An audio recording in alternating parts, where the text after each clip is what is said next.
Hi hello అందరికీ నమస్కారం. Welcome back to our channel. Telangana రాష్ట్రంలో పంట పెట్టుబడి సాయం నిధుల కోసం ఎదురు చూస్తున్న రైతులకు రాష్ట్ర ప్రభుత్వం రైతు భరోసా ఎప్పుడు ఇవ్వనుంది? అలాగే ఇప్పటివరకు అసలు తెలంగాణ రాష్ట్రంలో ఎన్ని ఎకరాలకు రైతు భరోసాని ప్రభుత్వం జమ చేసింది? ఈరోజు ఏ ఏ జిల్లాలలో ఈ నిధులను జమ చేయబోతుంది?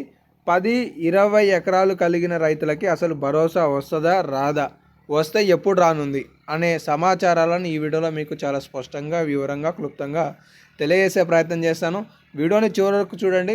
ఏమైనా డౌట్స్ ఉంటే కింద కామెంట్ సెక్షన్లో 100% కామెంట్ చేసే ప్రయత్నం చేయండి. ఇక అప్డేట్లోకి వస్తే, తెలంగాణ రాష్ట్రంలో కాంగ్రెస్ పార్టీ అధికారం చేపడితే గతంలో కేసీఆర్ గారు ప్రతి రోజు 1 ఎకరం చొప్పున ఇస్తూ వచ్చిన రైతు బంధు పథకానికి బదులుగా రైతు భరోసా 7,500 రూపాయలను తీసుకొచ్చి రైతులకి 15,000 రూపాయల రైతు భరోసా ఇస్తామని హామీ ఇచ్చారు. కానీ ఇప్పుడు తీరా చూస్తే 6,000 రూపాయల రైతు భరోసాని ఇస్తూ దీన్ని కూడా 1 నెలలో పూర్తి చేయకుండా దాదాపుగా ఈ పథకాన్ని ప్రారంభించి 2 నెలలు గడుస్తున్నా కూడా ఇప్పటి వరకు 50%కి సంబంధించిన రైతులకి మాత్రమే పూర్తి స్థాయిలో నిధులు అనేవి జమ అయ్యాయి. మరి ఎన్ని ఎకరాలు అనేది ఒకసారి చూసుకుంటే, ముందు ఈరోజు లేటెస్ట్ అప్డేట్ చూపిస్తాను. రైతు భరోసాకి సంబంధించిన క్వశ్చన్ మార్కు పడ్డదా? మీరే కామెంట్ సెక్షన్లో తెలియజేయండి.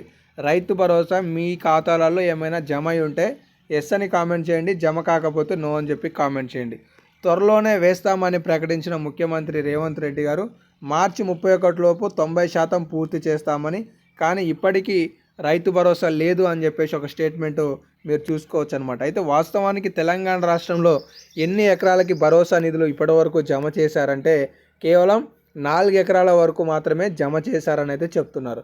తాజాగా కూడా ఇంకొక లేటెస్ట్ అప్డేట్ ఏంటి అంటే, 5 ఎకరాలకు సంబంధించిన రైతులకి కూడా పంట పెట్టుబడి సాయాన్ని మార్చి 31లోకి అందిస్తామని మనకి ఇక్కడ తుమ్మల నాగేశ్వరరావు గారితో పాటు మంత్రి సీతక్క గారు కూడా చెప్పడం జరిగింది. అదేంటి ఇక్కడ మీరు చూడండి, ఈ నెల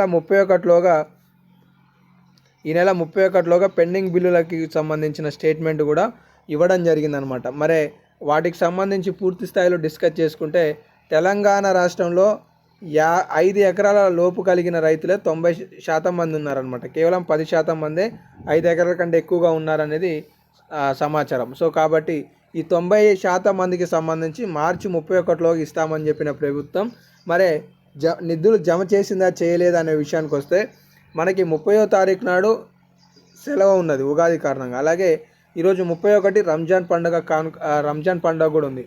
బహుశా ఈ 2 సెలవు దినాల కారణంగా నిధులు జమ కావట్లేదని అయితే నేను అనుకుంటున్నాను. ఎందుకంటే తెలంగాణ రాష్ట్రంలో 4 ఎకరాల లోపు కలిగిన రైతులకి ఆల్రెడీ ప్రభుత్వం 4,666 కోట్ల రూపాయలను జమ చేసినట్లుగా ప్రకటన విడుదల చేసింది. ఇంకొక 500 నుండి 800 కోట్ల రూపాయలను ప్రభుత్వం విడుదల చేస్తే 5 ఎకరాల లోపుకి సంబంధించిన రైతుల ఖాతాలకి రైతు భరోసా నిధులు జమ అవుతాయనే అప్డేట్ అయితే తెలుస్తున్నాయి. సో కాబట్టి మీరు 99% అయితే రేపు ఏప్రిల్ 1వ తారీఖు పడడానికి అవకాశాలు అయితే అవుపిస్తున్నాయి. ఒకవేళ ఇంకేమైనా లేటెస్ట్ అప్డేట్స్ ఉంటే తదుపరి వీడియోలో మీకు సమాచారం తెలియజేస్తాను. 4 ఎకరాలకు సంబంధించి రైతు భరోసా అయితే జమ అయింది. ఒకవేళ ఎవరికైనా జమ కాకపోతే సంబంధిత వ్యవసాయ శాఖ అధికారులకి సమాచారం తెలియజేసే ప్రయత్నం చేయండి. భరోసాలో కూడా కోత అనే పరిస్థితి అయితే కనిపిస్తుంది. ఎకరాకి 6,000 రూపాయల చొప్పున జమ కావాల్సిన వద్ద కొన్ని ఏరియాలలో 5,000 రూపాయలు, 4,000 రూపాయలు కూడా జమ అవుతున్నాయని అయితే అధికారులు గమనించినట్లుగా తెలుస్తుంది. ఇలాంటి ఏమైనా ఉంటే సంబంధిత వ్యవసాయ శాఖ అధికారులకి సమాచారం తెలియజేయాలని ప్రభుత్వం రైతులకి సూచనలు అయితే చేస్తుంది. సో ఇవైతే కొన్ని అప్డేట్స్ అవుపిస్తున్నాయి. ఇంకేమైనా అప్డేట్స్ ఉంటే తదుపరి తెలియజేస్తాను. ధన్యవాదాలు.